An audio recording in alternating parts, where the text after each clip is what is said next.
നമസ്കാരം.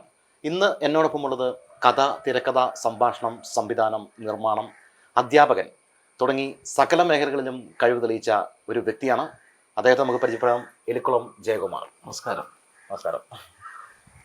ഒരു മഹാത്മാഗാന്ധി യൂണിവേഴ്സിറ്റിയിലെ അസിസ്റ്റന്റ് രജിസ്ട്രാറായി റിട്ടയർ ചെയ്ത വ്യക്തിയാണ് എലിക്കുളം ജയകുമാർ. പിന്നീട് കലാമേഖലയിലേക്ക് ആ ജോലി ചെയ്യുമ്പോഴും അതോടൊപ്പം തന്നെ ഇദ്ദേഹം കലാജീവിതവും കൂടി മുന്നോട്ട് കൊണ്ടുപോവുകയായിരുന്നു. ഇപ്പോൾ കൂടുതൽ സജീവമായി ഒരു രജിസ്ട്രാറായിരുന്നു, അസിസ്റ്റന്റ് രജിസ്ട്രാറായിരുന്നു. ഓക്കെ, എങ്ങനെയാണ് പിന്നെ ഈ കലാമേഖലയിലേക്ക്? അന്ന് എടുത്തൊക്കെ ഉണ്ട്, പിന്നെ ഈ സിനിമ, ഷോർട്ട് ഫിലിം, എങ്ങനെയാണ് അതിലേക്ക് എത്തുന്നത്?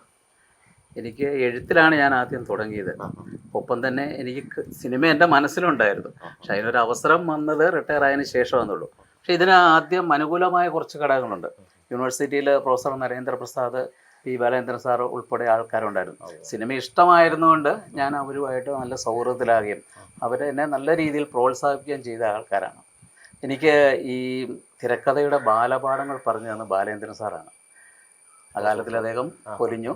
എന്നിരുന്നാൽ പോലും ശാസ്ത്രീയമായി എങ്ങനെയാണ് ഒരു തിരക്കഥ രചിക്കേണ്ടതെന്നല്ല, ഒരു കൃതിയിൽ നിന്ന് അതെങ്ങനെ തിരക്കഥയിലേക്ക് വരുമെന്നുള്ള സാറാണ് പറഞ്ഞു തന്നെ. സാറ് എഴുതിയ 1-2 സാധനമൊക്കെ വന്ന് താൻ വായിച്ചു പഠിക്കണമെന്നൊക്കെ എനിക്ക് തന്നിട്ടുണ്ട്. പക്ഷേ ഞാൻ റിട്ടയർമെൻറ്റിന് ശേഷം സാറിൻ്റെ കൂടെ ഞങ്ങൾ ഒന്നിച്ച് വർക്ക് ചെയ്യാമെന്നൊക്കെ തീരുമാനിച്ചിരുന്നതാണ്. പക്ഷെ അതിനും ഭാഗ്യം കിട്ടിയില്ല. പിന്നീട് റിട്ടയർമെൻറ്റിന് ശേഷം ഞാൻ മെല്ലെ ചെറുത് തുടങ്ങി വലുതിലേക്കായതാണ്. എനിക്ക് തോന്നുന്നു നരേന്ദ്രപ്രസാദ് ഉൾപ്പെടെയുള്ളവർ ആ സൗഹൃദമൊക്കെയാണ് ഇതിലേക്കുള്ള ഒരു വഴി തെളിച്ചതല്ലേ? തീർച്ചയായിട്ടും. സിനിമയെ ഞാനൊരു ആരാധനയോടുകൂടി കാണുന്നതാണ്. കൊമേഴ്സ്യൽ സിനിമകൾ എന്ന് മാത്രമല്ല, മനുഷ്യനുമായിട്ട് എപ്പോഴും പെട്ടെന്ന് സംവദിക്കാവുന്ന ഒരു മാധ്യമ സിനിമയാണ്. അതുകൊണ്ട് തന്നെയാണ് സിനിമയെ ഞാൻ ഇഷ്ടപ്പെട്ടത്. എനിക്കൊന്ന് റിട്ടയർമെന്റിന് ശേഷം ആദ്യം ചെയ്തു തുടങ്ങിയ ഷോർട്ട് ഫിലിമുകളാണ് അല്ലേ? എനിക്കൊന്ന് ഒരു 10-18 വേണ്ടി ഷോർട്ട് ഫിലിം ചെയ്തിട്ടുണ്ട്, അഭിനയിച്ചിട്ടുണ്ട്, നിർമ്മിച്ചിട്ടുണ്ട്, എല്ലാം ഉണ്ട്. എങ്ങനെയാണ് ഷോർട്ട് ഫിലിം എന്നുള്ളൊരു ഇതിലേക്ക് വരുന്നത്? ഞാൻ എല്ലാം തന്നെ ചെയ്യണമെന്ന വളരെയേറെ ആഗ്രഹമുള്ളൊരു മനുഷ്യനാണ്.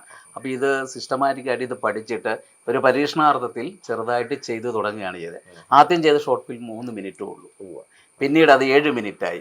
അങ്ങനെ ചെയ്ത് ഏറ്റവും ഒടുവിൽ ചെയ്തതിന് 38 മിനിറ്റാണ്. പിന്നെ കഴിഞ്ഞ 5 ഷോർട്ട് ഫിലിമുകൾക്ക് നിരവധി മത്സരങ്ങൾക്ക് പ്രൈസ് കിട്ടിയിട്ടുണ്ട്. 2-3 കാര്യങ്ങൾ ഞാൻ ശ്രദ്ധിക്കും. ഒന്ന്, നമ്മുടെ ചുറ്റുവട്ടത്തുള്ള കലയോട് ആഗ്രഹമുള്ള, അഭിനയത്തോട് അഭിനിവേശമുള്ള നമ്മുടെ സുഹൃത്തുക്കൾ തന്നെയാണ് വരുന്നത്. കാരണം ഒരു സിനിമയിൽ മുഖം കാണിക്കാനോ ഷോർട്ട് ഫിലിമിൽ മുഖം കാണിക്കാനോ വേണ്ടി പലരുടെ അടുത്ത് ചെന്ന ഒരാളാണ് ഞാൻ. അന്ന് എനിക്ക് അവസരം കിട്ടില്ല. ഇതേ മനസ്സുള്ള ഒരുപാട് സുഹൃത്തുക്കൾ നമ്മുടെ ചുറ്റുമുണ്ട്. അവർ കൂടി ഒരു അവസരമാകണം. അങ്ങനെ എൻ്റെ സിനിമയിൽ ഈ ഷോർട്ട് ഫിലിമിലൂടെ വന്ന് സിനിമയിൽ എത്തിയവരുണ്ട്. അത് നമുക്ക് ഏറ്റവും കൂടുതൽ സന്തോഷം തരുന്നതാണ്. അതെ, ജയകുമാർ സാറിന്റെ ഒരു ഷോർട്ട് ഫിലിമിൽ അഭിനയിക്കുന്നത് ഈ നാട്ടുകാരുണ്ടാവും, സുഹൃത്തുക്കളുണ്ടാകും, എന്നാൽ കലയെ സ്നേഹിക്കുന്നവരാണ്. എല്ലാവർക്കും അവസരം കൊടുക്കുകയും ചെയ്യും. എന്താ താൻ പറഞ്ഞത്? പാവങ്ങളുടെ വക്കീലെന്നോ? അതേടോ, പാവങ്ങളുടെ വക്കീൽ തന്നെയാ. പണം തന്നാൽ ഏത് ചെറ്റയ്ക്കും വീടുപണി ചെയ്യുന്ന തന്നേക്കാൾ ഏതളവ് പോലും കൊണ്ട് തൂക്കിയാലും ഒരു പടി മുന്നിൽ ഈ പാവങ്ങളുടെ വക്കീൽ തന്നെയാടോ. പിന്നെ കാശുണ്ടാക്കാൻ കൂട്ടിക്കൊടുത്താലും കാശുണ്ടാവൂടോ. താൻ ചെയ്യുന്ന ഈ പണിയേക്കാൾ നല്ലത് ആ പണിക്ക് പോവുക. മിണ്ടിപ്പോരുത്. പിന്നെ താൻ പറഞ്ഞ ജനസേവനം, ശരിയായ ജനസേവനം തറവാട്ടിൽ പിറന്നവർക്ക് പറഞ്ഞിട്ടുള്ളതാണോ? വഴിപിടിച്ചവന്മാർക്ക് പറഞ്ഞിട്ടില്ലത്. അപ്പം വരട്ടെ SI സാറേ. ഇപ്പം ലാസ്റ്റ് ഇറങ്ങിയ ഷോർട്ട് ഫിലിമാണ് മരുന്ന്. ഒരു ലഹരിക്കെതിരെയുള്ള ഒരു എന്താ പറയുക, ബോധമുണർത്തുന്ന ഒരു ഷോർട്ട് ഫിലിമായിരുന്നു. അതിന് നിരവധി അവാർഡുകൾ ലഭിച്ചു. അതിലേക്ക് എത്താനുള്ള ഒരു കാരണം എന്തായിരുന്നു? അതിലേക്ക് എത്താനുള്ള കാരണം എന്ന് പറഞ്ഞാൽ ഇന്നത്തെ യുവതലമുറയെ ഏറ്റവും കൂടുതൽ അലട്ടുന്ന ഒരു വിഷയം തന്നെയാണ്. കാരണം സ്വമനസാലെ അല്ലാതെ ഇവരിതിനകത്ത് പെട്ടുപോകുന്നുണ്ട്. മാതാപിതാക്കൾ ഏറ്റവും കൂടുതൽ ആശങ്കപ്പെടുന്നത് ഇതോർത്താണ്. തൻ്റെ മക്കൾ എങ്ങനെ എതിരെ പോകുന്നവർക്ക് വളരെ പ്രാർത്ഥനയോടുകൂടി ഇരിക്കുന്നവരാണ് ഇന്നത്തെ മാതാപിതാക്കൾ. അപ്പോൾ ഇതിൻ്റെ ഒരു ദുരിതം എന്തെന്ന്, അല്ലെങ്കിൽ ഇത് എത്രമാത്രം ഭീകരമാണെന്ന് ജനത്തിനെ ഒന്ന് കാണിക്കാൻ വേണ്ടിയാണ് ഞാനിത് ഈ മരുന്ന് എന്ന ഷോർട്ട് ഫിലിം തിരഞ്ഞെടുത്തത്. ആ മരുന്നിന് ഏതാണ്ട് ഇപ്പോൾ ഒരു 14ഓളം അവാർഡുകൾ കിട്ടിയിട്ടുണ്ട്.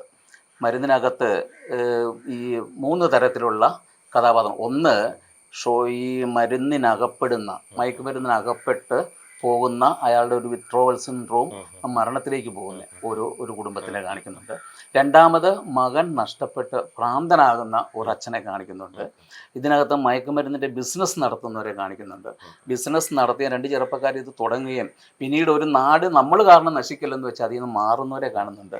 ഇതിനെല്ലാം ചുക്കാൻ പിടിക്കുന്ന ഒരു മുഖംമൂടി ഇട്ട് നിൽക്കുന്ന രാഷ്ട്രീയത്തെ കാണിക്കുന്നുണ്ട്. ഏറ്റവും ഒടുവിൽ സുബോധമില്ലാത്തവൻ വരെ ഈ സിസ്റ്റത്തെ എതിർക്കുകയും ഇതിൻ്റെ വിൽപ്പനക്കാരനെ അടിക്കുകയും ചെല്ലുന്നിടത്താണ് ഈ കഥ അവസാനിപ്പിക്കുന്നത്. ഒരു 18ഓളം ഷോർട്ട് ഫിലിം ഉണ്ടാവും. ഓരോന്നിനും ഏകദേശം അറിയാവുന്ന, ഇപ്പം എത്രയാണ് മാത്രം ഓർമ്മയുണ്ടെന്ന് അറിയത്തില്ല, ഏതൊക്കെയാണ് എടുത്തു പറയത്തക്ക രീതിയിലുള്ളത്? ഒരു ബുക്ക് ഡേ എന്ന് പറയുന്ന ഒരെണ്ണമുണ്ട്. പിന്നെ ഈ കെവിൻ കേസുമായി ബന്ധപ്പെട്ട് കരയാളൻ എന്ന് പറഞ്ഞ ഒരെണ്ണം ചെയ്തു. പിന്നെ കന്യാടൻ എന്ന് പറഞ്ഞ ഒരെണ്ണം ചെയ്തു. എൻ്റെ ഓണം എന്ന് പറഞ്ഞ് 3 തലമുറയുടെ ഓണം കാണിക്കുന്ന ഒരെണ്ണം ചെയ്തു. ഏറ്റവും ഒടുവിൽ ഈ മരുന്ന്. ഇത് ഏറ്റവും പ്രധാനപ്പെട്ട ഷോർട്ട് ഫിലിമുകൾ ഇതൊക്കെയാണ്. കഴിഞ്ഞ പഞ്ചായത്ത് ഇലക്ഷനോടനുബന്ധിച്ച് ഇനി വരും കാലം എന്നും പറഞ്ഞ് ഒരെണ്ണം ചെയ്തു. ഇതിനകത്ത് ഇച്ചിരി രാഷ്ട്രീയമുള്ള ആണ്. നമ്മുടെ പ്രമീള ദേവി ടീച്ചറൊക്കെ അതിനകത്ത് ആക്ടറായിരുന്നു. അങ്ങനെ ചെയ്തു. ഇപ്പം ഈ ഇലക്ഷൻ വരുമ്പോഴും നമുക്ക് പറയാനുള്ളത് ഈ മാധ്യമത്തിലൂടെ പറയുക എന്നുള്ളതാണ്. ഇപ്പം ഷോർട്ട് ഫിലിമിലേക്ക് വരുന്നു, അല്ലെങ്കിൽ സിനിമയിലേക്ക് വരുന്നു. സാറ് ഒരു എഴുത്തുകാരനാണ് അല്ലെ? എഴുത്തുകാരനാണ്, സാഹിത്യമുണ്ട്, അധ്യാപകനും കൂടിയായിരുന്നു. റിട്ടയർമെന്റിന് ശേഷം ഒരു 5 വർഷത്തോളം അധ്യാപനം നടത്തിയ ആളാണ്, കോളേജിൽ പഠിപ്പിച്ച ആൾ കൂടിയാണ്. അപ്പം അവിടെ ഒരു എഴുത്തുകാരനുണ്ട്. ഇതിന്റെ എല്ലാം തിരക്കഥ അല്ലെങ്കിൽ കഥ എഴുതുന്നത് സാറ് തന്നെയാണ്. ഇത്രയും കഥകൾ എഴുതിയ ഷോർട്ട് ഫിലിമിന്റെ കഥ എഴുതുന്നതും ഡയറക്റ്റ് ചെയ്യുന്നതും ചെറിയൊരു റോൾ അതിനകത്ത് ചെയ്യുന്നതും ഞാനാണ് തന്നെയാണ്. കാരണം ഈ കഥകൾ ഞാൻ പറഞ്ഞല്ലോ, എനിക്ക് ആദ്യം ഇതിന്റെ ബാലപാഠങ്ങൾ കിട്ടിയ വഴി ഞാൻ പറഞ്ഞു. പിന്നെ നമുക്ക് കൃത്യമായി ചിലത് സമൂഹത്തോട് പറയാനുണ്ടായിരിക്കും. അത് പറഞ്ഞു കഴിഞ്ഞ് അതിനെ എങ്ങനെ ആയിരിക്കണം ഒരു സിനിമ എന്നുള്ള ഒരു ആശയവും എനിക്കുണ്ട്. അതുകൊണ്ട് തന്നെയാണ് ഞാൻ ആ രീതിയിലേക്കും വന്നത്. അപ്പൊ അതുപോലെ തന്നെ എൻ്റെ തിരക്കഥയിൽ ഒരു സിനിമ ഇറങ്ങിയിട്ടുണ്ട്. അതിലേക്ക് ഞാൻ വരുവാണ്. ഇനി നമ്മൾ ഷോർട്ട് ഫിലിമിന്റെ ഒരു സെക്ഷൻ ഇങ്ങനെ പറഞ്ഞു, ഇതിന്റെ സിനിമയിലേക്കാണ് വരുന്നത്. സാറ് തിരക്കഥ ചിത്രമായിരുന്നു ഹിമുക്രി എന്ന് പറയുന്ന ഒരു പടം. അതിന്റെ ഫുൾ ഫോം എനിക്ക് തോന്നുന്നത് ഹിന്ദു മുസ്ലിം ക്രിസ്ത്യൻ അല്ലേ? അത് തന്നെയാണ്. ഞാൻ അത് സെർച്ച് ചെയ്ത് കണ്ടുപിടിച്ചോട്ടോ. അപ്പം എങ്ങനെയാണ് ആ സിനിമയിലേക്ക് എത്തുന്നത്? ആ സിനിമയുടെ കഥ പറഞ്ഞത് അതിൻ്റെ സംവിധായകൻ PK ബിനു വർഗീസ്. ഇങ്ങനൊരു ആശയം പറഞ്ഞു. ഒരു ചെറുപ്പക്കാരൻ, അല്പം ഇന്നത്തെ കുത്തഴിഞ്ഞ സമൂഹത്തിന് പ്രതീകമായിട്ട് ഒരു ചെറുപ്പക്കാരൻ, അവൻ ഒന്നിനും വില കൊടുക്കാതെ, അവൻ്റെ കുടുംബജീവിതമൊന്നും വില കൊടുക്കാതെ നടക്കുന്നു. അവസാനം ഇവൻ ഒരു പോയിന്റിൽ വെച്ച് അവൻ തിരിച്ചറിയുന്നു, ഇത് തെറ്റാന്ന് തിരിച്ചറിഞ്ഞ് അവൻ അവൻ്റെ വീട്ടിലേക്ക് മടങ്ങുന്നതാണ് കഥ. ആ കഥയിൽ ഒരു സാമൂഹ്യ മതപരമായ ഒരു ഐക്യം കൂടി ഉള്ളതുകൊണ്ടാണ് അങ്ങനെ ഒരു പേര് വന്നത്. എല്ലാ മതങ്ങളിലും സ്നേഹവും ജീവന്റെ വിലയും എല്ലാ മതങ്ങളും മനസ്സിലാക്കണമെന്നൊരു ആശയം കൂടിയുണ്ട്. അഭിനേതാക്കളായിട്ടുള്ള പ്രമുഖമായിട്ടുള്ള നടന്മാരായിരുന്നു. നമ്മുടെ പഴയ ശങ്കർ അതിനകത്തുണ്ടായിരുന്നു, അംബികാമോഹൻ ഉണ്ടായിരുന്നു, പിന്നെ 5 പുതിയ ചെറുപ്പക്കാരൻ. ഞാൻ ഷോർട്ട് ഫിലിമിൽ ചെയ്യുന്ന പോലെ തന്നെ ഞാൻ ഡയറക്ടറുമായിട്ട് പറഞ്ഞു, എപ്പോഴും വളർന്നു നിൽക്കുന്ന വൃക്ഷങ്ങളെ അല്ല നമ്മൾ നോക്കണ്ടേ, വളരാൻ ആഗ്രഹിക്കുന്ന ആഗ്രഹമുള്ളവരെ കൊണ്ടുവരണം. അതുകൊണ്ട് തന്നെ അതിനകത്ത് 5ഓളം പുതിയ ചെറുപ്പക്കാർ ഉണ്ടായിരുന്നു. തിയേറ്ററുകളിലൊക്കെ എത്തുകയും ഒരുപാട് പേര് കാണുകയും ചെയ്യുകയും പിന്നെ നമുക്ക് സമൂഹത്തിന് ഒരു സന്ദേശം കൂടി നൽകിയൊരു ചിത്രമായിരുന്നു. ഇപ്പം ഏറ്റവും റീസെന്റ് ആയിട്ട് ഇറങ്ങിയതാണ് രാജകന്യക എന്ന് പറയുന്നത്, വിക്രാതം ഡയറക്ട് ചെയ്ത രാജകന്യക. ആ പടത്തിലെ ഒരു അഭിനേതാവാണ്. എങ്ങനെയാണ് അതിനകത്തൊരു 4 സീനുണ്ട്. 4 സീൻ എൻ്റെ ഒരു സുഹൃത്ത് ജോസ് കുട്ടി എന്ന് പറയുന്ന ആളാണ് എന്നെ അതിലേക്ക് വിളിച്ചത്. ഒരു ദിവസം എന്നോട് വിളിച്ച് പറഞ്ഞു, ഇങ്ങനെ ഒരു ചിത്രം നമ്മുടെ പാലടുത്ത് വരുന്നുണ്ട്, അതിനകത്ത് ഒരു അല്പം ബദൽ സ്വഭാവമുള്ള ഒരാളെ വേണം, അവിടുത്തെ ആ കോളനി ഭാഗത്താണ്, അങ്ങനെ ഒരാളെ വേണം, മാഷിന് ചെയ്യാൻ പറ്റുമെന്ന് ചോദിച്ചു. ഞാൻ പറഞ്ഞു തീർച്ചയായിട്ടും വരാം, ഒരു കലാകാരന് ഏതും ചെയ്യാമല്ലോ. അങ്ങനെയാണ് ഞാൻ അതിനകത്ത് ചെന്നത്. പക്ഷെ അത് ഇറങ്ങി കണ്ടു കഴിഞ്ഞപ്പോൾ തന്നെ എനിക്കും തോന്നി, കാരണം നമ്മൾ ഓരോ വ്യത്യസ്തമായ കഥാപാത്രങ്ങളാണ് ചെയ്യുന്നത്. ഞാൻ ചെയ്യുന്ന കഥാപാത്രങ്ങൾ മുഴുവൻ വ്യത്യസ്തമാണ്, ഒന്നിനോടൊന്ന് ചേർന്ന് നിൽക്കുന്ന ഒരു കഥാപാത്രം ചെയ്യില്ല. ഇനിയും അത് തന്നെയാണ് ഉദ്ദേശിക്കുന്നത്. കാരണം ജീവിതം എന്ന് പറയുന്നത് ഒരുപാട് മുഖങ്ങളുണ്ട്. തീർച്ചയായിട്ടും അതിനകത്ത് പല മുഖങ്ങളും മനുഷ്യൻ നന്മയ്ക്ക് വേണ്ടിയുള്ളതാണ്. അത് തിരിച്ചറിയാതെ പോകുന്ന ഒരു സമൂഹമുണ്ട്. എനിക്കൊന്ന് ഈ തിരക്കഥ എഴുതുമ്പോൾ അല്ലെങ്കിൽ കഥ എഴുതുമ്പോൾ എപ്പോഴും ഒരു കഥാകൃത്തിനോട് അല്ലെങ്കിൽ കഥാകൃത്തിന്റെ സൃഷ്ടിയിൽ അദ്ദേഹത്തിന്റെ സ്വന്തം ജീവിതത്തിലുണ്ടായിട്ടുള്ള ഒരുപാട് കാര്യങ്ങളുണ്ടാവും.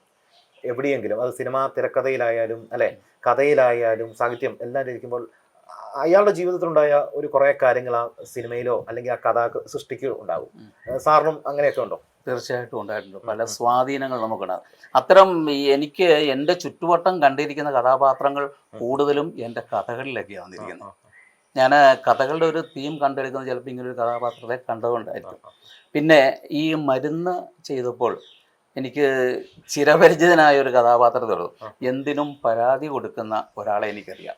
ആ വ്യക്തിയെ, കാരണം അയാളുടെ പരാതിക്ക് വലിയ വിലയൊന്നുമില്ല, അല്ലെങ്കിൽ ഈ സമൂഹം അങ്ങനെ നന്മയ്ക്ക് വേണ്ടി പരാതി കൊടുക്കുന്ന ഒരാളെ പരിഗണിക്കാതെ പോകുന്നൊരു സമൂഹമുണ്ട്.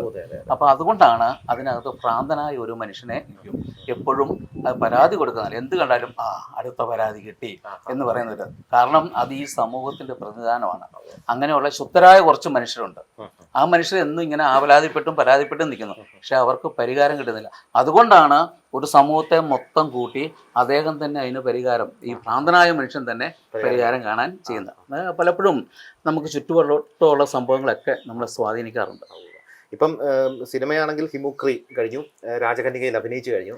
എന്താണ് ഇനി ഫ്യൂച്ചറിലേക്കുള്ള പ്രോജക്റ്റുകൾ എന്തൊക്കെയാണ്? ഫ്യൂച്ചറിലേക്ക് ഒരു ഡയറക്ടർ ആകാന്നുള്ള മോഹമാണ്. സത്യത്തിൽ എനിക്ക് ഡയറക്ഷനായിരുന്നു ഇഷ്ടം.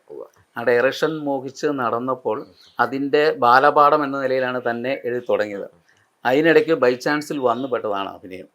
അപ്പോൾ അഭിനയം വന്ന ഒരു 16ഓളം സിനിമകളിൽ ഞാൻ അഭിനയിച്ചു എന്ന് പറഞ്ഞിട്ട് ഇനിയും 1-2 പടങ്ങളുമായിട്ട് ഡയറക്ടേഴ്സും ഒക്കെ ആയിട്ട് നമ്മൾ കോണ്ടാക്റ്റ് ഉണ്ട്. അതിനുള്ള സാധ്യതകളുമുണ്ട്. പിന്നെ ഞാൻ ഒന്നും നമ്മൾ വേറെ വിടുന്നില്ല. റിട്ടയർമെന്റിന് ശേഷം റിട്ടയർമെന്റ് എന്നൊരു ഫീൽ ഇല്ലാതെ പോകും. അതാണ് മനുഷ്യൻ ചെയ്യേണ്ടത്.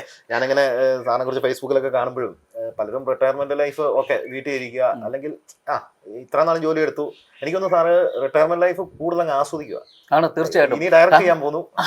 റിട്ടയർമെന്റ് വരെ എന്നുള്ളത് നമ്മുടെ ജീവിതം ഉണ്ടല്ലോ, കുറേ നിയമ സംഹിതകൾക്ക് നടുവിലാണ് നിൽക്കുന്നത്. നമുക്ക് ആ പരിമിതികളിൽ നിന്നാണ് നമുക്ക് പ്രവർത്തിക്കാൻ പറ്റുന്നത്. ആ പരിമിതികളിൽ നിന്ന് മനുഷ്യർക്ക് നന്മ ചെയ്തു കൊടുക്കുക എന്നുള്ളതാണ് സർക്കാർ ജീവനത്തിൻ്റെ ഒരു ഉദ്ദേശം. അത് കഴിഞ്ഞപ്പോൾ നമ്മൾ തുറന്ന് സ്വതന്ത്രമായ ഒരു ലോകത്തേക്ക് വേണം. ഞാൻ ഔദ്യോഗിക റിട്ടയർമെൻറ്റിന് ശേഷം 4 മാസമേ വെറുതെ ഇരുന്നുള്ളൂ.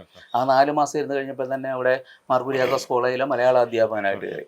അത് കഴിഞ്ഞ് 1 വർഷം കഴിഞ്ഞപ്പോൾ കൊറോണ വന്നു. കൊറോണയ്ക്ക് ശേഷം ഓൺലൈൻ ക്ലാസ്സുമായിട്ട് ഇരുന്ന് കഴിഞ്ഞ് പിന്നെ മേലുകാവ് കോളേജിലായിരുന്നു. അതിനോടകം തന്നെയാണ് സിനിമയും ഇങ്ങനെ കടന്നു വരുന്നത്. ഇപ്പോൾ വേറെ ഇങ്ങനെ 2 പുസ്തകങ്ങൾ ഇറക്കാറായിട്ടുണ്ട്. ഞാൻ നേരത്തെ പറഞ്ഞില്ലേ 8ഓളം പുസ്തകങ്ങൾ എനിക്കുണ്ട്. എഴുത്തായിരുന്നു സാറിന്റെ ഔദ്യോഗിക ജീവിതത്തിലും സാറ് എഴുതുന്നുണ്ടായിരുന്ന പുസ്തകങ്ങൾ പ്രകാശനം ചെയ്തിട്ടുണ്ടായിരുന്നു. ഒരുപാട് പുസ്തകങ്ങൾ, 8ഓളം പുസ്തകങ്ങൾ സാറ് തന്നെ എഴുതിയിട്ടുണ്ട്, വിവിധ വിഷയങ്ങൾ എഴുതിയിട്ടുണ്ട്.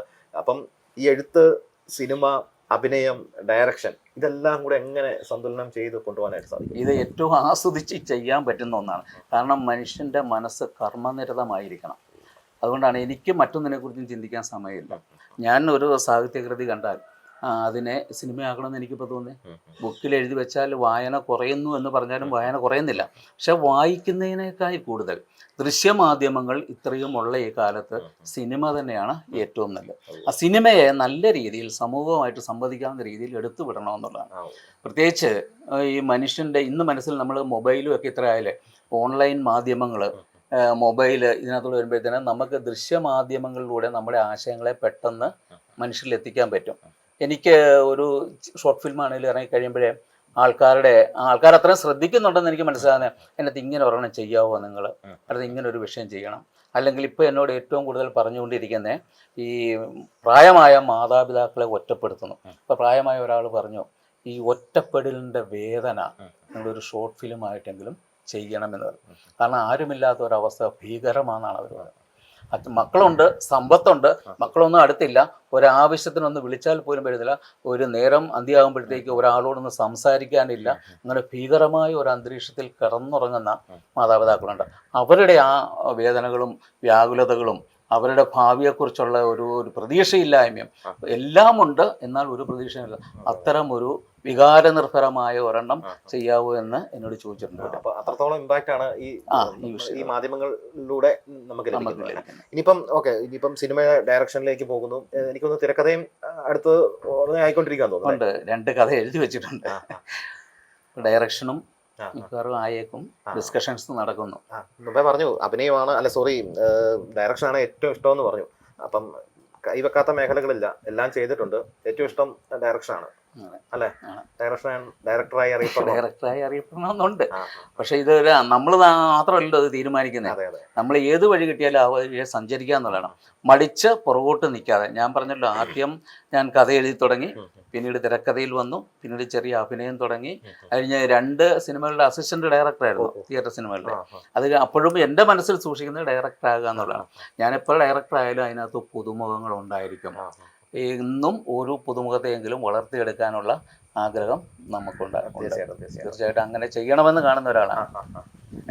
ചിലരൊക്കെ എന്താ പറയുന്നത്, പുതുമുഖങ്ങൾക്ക് അവസരം കൊടുക്കാത്ത ആൾക്കാരുണ്ടാവും അല്ലെ, കഴിവുള്ളവരുണ്ടാവും, പക്ഷെ അവർക്കൊരു വേദി കിട്ടാത്തതുകൊണ്ടാവാം ഈ ഒരു നല്ല നടൻ മെയിൻ സ്ട്രീമിലേക്ക് വരാത്തതൊക്കെ. അങ്ങനെയുള്ളവർക്ക് അവസരം കൊടുക്കുന്ന പറഞ്ഞാൽ അവർക്കും വലിയൊരു സന്തോഷകരമായ കാര്യം. ഇന്നുള്ള കുട്ടികളും ഒക്കെ വളരെ ഗിഫ്റ്റഡ് ചിൽഡ്രനാണ്. ഇപ്പം ഈ ജീവിക്കുന്ന തലമുറയേക്കാൾ കഴിവുള്ള കുട്ടികളാണ്. അപ്പോൾ ആ കഴിവുള്ളവർക്ക് പലരും ചാൻസ് കിട്ടാതെ പോകുന്നുണ്ട്. അവർക്കൊരു അവസരം കൊടുക്കുക എന്നുള്ളതാണ് ഏറ്റവും വലിയ പുണ്യപ്രവൃത്തി എന്ന് കാണുന്ന ഒരാളാണ്. കാരണം അവസരങ്ങൾക്ക് വേണ്ടി ചോദിച്ചു നടന്ന ഒരാളെന്ന നിലയിൽ എനിക്ക് അവസരം തരാതെ നിഷേധിച്ച ആൾക്കാർ എന്നോട് ഇപ്പോൾ സിനിമയിൽ അവസരം ചോദിച്ചു വരുന്നുണ്ട്. ഒരു പുഞ്ചിരിയോടുകൂടി അവരെ നമുക്ക് സ്വീകരിക്കാനല്ലേ പറ്റത്തുള്ളൂ. അതാണ് ഏറ്റവും വലിയ ഒരു ഇത് അല്ലേ, അവരോട് ചെയ്തു കൊടുക്കാൻ പറ്റുന്ന. ഞാൻ പറഞ്ഞു നിങ്ങൾ തീർച്ചയായിട്ടും നമ്മളുമായിട്ടുള്ള കോൺടാക്ട് നിലനിർത്തുക, അവസരം വരുമ്പോൾ വിളിക്കും എന്ന് പറയുന്നത്. ഇതിനൊക്കെ നമ്മളിപ്പോൾ ഒരു ഫാമിലി ആയിട്ട് താമസിക്കുന്നു, അല്ലെങ്കിൽ കുടുംബം ഉണ്ട്, സാറിന് ഫാമിലിയിൽ നിന്ന് കിട്ടുന്ന ഒരു സപ്പോർട്ട് ഉണ്ട്. തീർച്ചയായിട്ടും. അപ്പം മകൻ അഭിനയിക്കുന്നുണ്ട്, മകൻ ക്യാമറയും ചെയ്യുന്നുണ്ട്, എല്ലാ പരിപാടിയും ചെയ്യും, എഡിറ്റിംഗ് അറിയാം. ഫാമിലി ഒന്ന് പരിചയപ്പെടുത്തിക്കും. ഭാര്യ ഞങ്ങൾ ആദ്യം ചെയ്തൊരു ഷോർട്ട് ഫിലിം 3 മിനിറ്റാണ്. ആ 3 മിനിറ്റ് ഷോർട്ട് ഫിലിമിൽ അഭിനയിച്ചത് എൻ്റെ കുടുംബമാണ്. ആദ്യത്തെ പരീക്ഷണം അവിടെയാണ്. ഭാര്യയുടെ പേര്? ഭാര്യയെ കുറിച്ച് പരിചയപ്പെടുത്തിക്കോ. ഭാര്യ അധ്യാപികയായിരുന്നു, റിട്ടയറായി, പാട്ടൊക്കെ പാടും, ജയശ്രീ. ഇപ്പം സിനിമയിൽ എൻ്റെ 3-4 ഷോർട്ട് ഫിലിമിൽ അഭിനയിച്ചിട്ടുമുണ്ട്. അപ്പോൾ അത് നല്ല 100% സപ്പോർട്ട് തരുന്നുണ്ട്. ആദ്യമൊക്കെ ഇത് എന്തോ സിനിമ എന്ന് പറഞ്ഞിരിക്കുന്നു പറഞ്ഞു. ഇപ്പോൾ കൂടുതലായി കഴിഞ്ഞപ്പോൾ വാർത്തയൊക്കെ വരാനൊക്കെ തുടങ്ങിക്കഴിഞ്ഞ് അഭിനയിച്ച് കഴിഞ്ഞപ്പോഴത്തേനും ഓക്കെ. പിന്നെ മക്കള് 2 പേര്? മകൻ 3 സിനിമയിൽ അഭിനയിച്ചിട്ടുണ്ട്. നന്ദു അല്ലേ? നന്ദു. ഈ ഹിമുക്രിയിൽ അവൻ വില്ലനായിട്ട് ചെയ്തവന്. ശരി. പിന്നീട് മോള് MSc BEd ആണ്. ഇപ്പം ടെസ്റ്റിന് പ്രിപ്പയർ ചെയ്തുകൊണ്ടിരിക്കുന്നു. സ്നേഹ ജയകും. അവളൊരു ഡാൻസുകാരിയാണ്, കലാകുടുംബമാണ്, ചിത്രകാരിയാണ്. മകന് ഇംഗ്ലീഷാണ്. ബാംഗ്ലൂർ ഓക്സ്ഫോർഡിന്റെ സ്കൂളിലാണ്. ഇവിടെ ആയില്ല, ട്രൈ ചെയ്യുന്നുണ്ട്. അവനും നടനാകണമെന്നുള്ളൊരാഗ്രഹം ഒക്കെ ഉണ്ട്. എനിക്കൊന്നേ, നമുക്ക് ഒരു എല്ലാവർക്കും ആഗ്രഹങ്ങളുണ്ടാകും, പക്ഷെ അത് കഠിനമായി പരിശ്രമിച്ച് കഴിയുമ്പോൾ, അല്ലെങ്കിൽ അതിന്റെ പുറകെ ഇറങ്ങി തിരിച്ചു കഴിയുമ്പോൾ അത് നമ്മളെ തേടിയെത്തുമല്ലേ? അവസരങ്ങൾ നമുക്ക് വാതിൽ തുറന്നു തരികയാണ്. അതായത് ഒരു ചൈനീസ് പഴമൊഴിയാണെന്ന് എനിക്ക് തോന്നുന്നു, വഴി എന്നൊന്നില്ല, നടന്ന് തെളിയുന്നതാണ് വഴി. വളരെ മനസ്സിൽ നമ്മൾ അത്ര ആഗ്രഹിച്ചാൽ അതിനുള്ള അവസരം ഉണ്ടാകുമെന്ന് വിശ്വസിക്കുന്ന ഒരാളാണ്. ഒരു 10-15 വർഷത്തോളം സിനിമാ രംഗം എനിക്ക് എത്താൻ പറ്റുമോ എന്നോർത്ത് സംശയിച്ചിരുന്ന ഒരാളാണ്.